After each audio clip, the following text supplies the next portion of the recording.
প্রথমেই যারা বসে আছো প্রত্যেকে উঠে দাঁড়াতে হবে। যারা বসে আছো প্রত্যেকে মাঠের বিভিন্ন প্রান্তে জাতীয় পতাকা উত্তোলিত হবে, একটু সময় উঠে দাঁড়াও সবাই। যারা বসে আছো প্রত্যেকে প্রাচীরেও উঠে দাঁড়াতে হবে। জাতীয় সঙ্গীত হবে, তারপরে তোমরা বসবে। জাতীয় পতাকা উত্তোলনের পর জাতীয় সঙ্গীত হবে। যারা বসে আছো চতুর্দিকে, এখন দেখতে পাচ্ছি ক্লাস 9-10 বসে আছো। আচ্ছা, প্রথমেই জাতীয় পতাকা উত্তোলন করবেন আমাদের মধ্যে উপস্থিত জনাব আসিফ ইকবাল এবং জনাব জাকির হোসেন সাহেব। সঙ্গে সহযোগিতায় থাকছেন প্রধান শিক্ষক মহাশয়, সহকারী প্রধান শিক্ষক মহাশয় এবং অন্যান্য শিক্ষক মণ্ডলী। বেলুল আসিফ,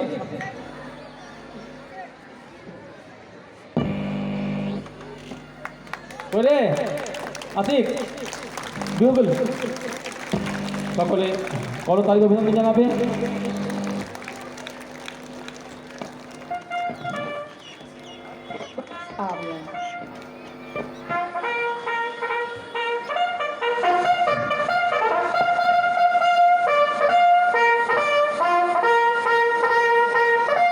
এবার আমাদের স্কুলের প্রতীকী পতাকা এবং বার্ষিক ক্রীড়া প্রতিযোগিতার পতাকা উত্তোলন করবেন প্রধান শিক্ষক মহাশয়, সহকারী প্রধান শিক্ষক মহাশয় এবং উপস্থিত আমজাদ আলী হোসেন।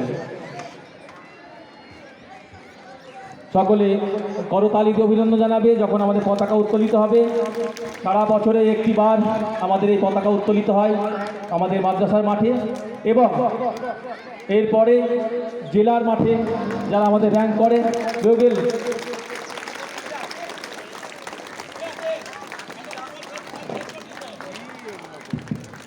আমাদের এইমাত্র পতাকা উত্তোলিত হয়ে গেল।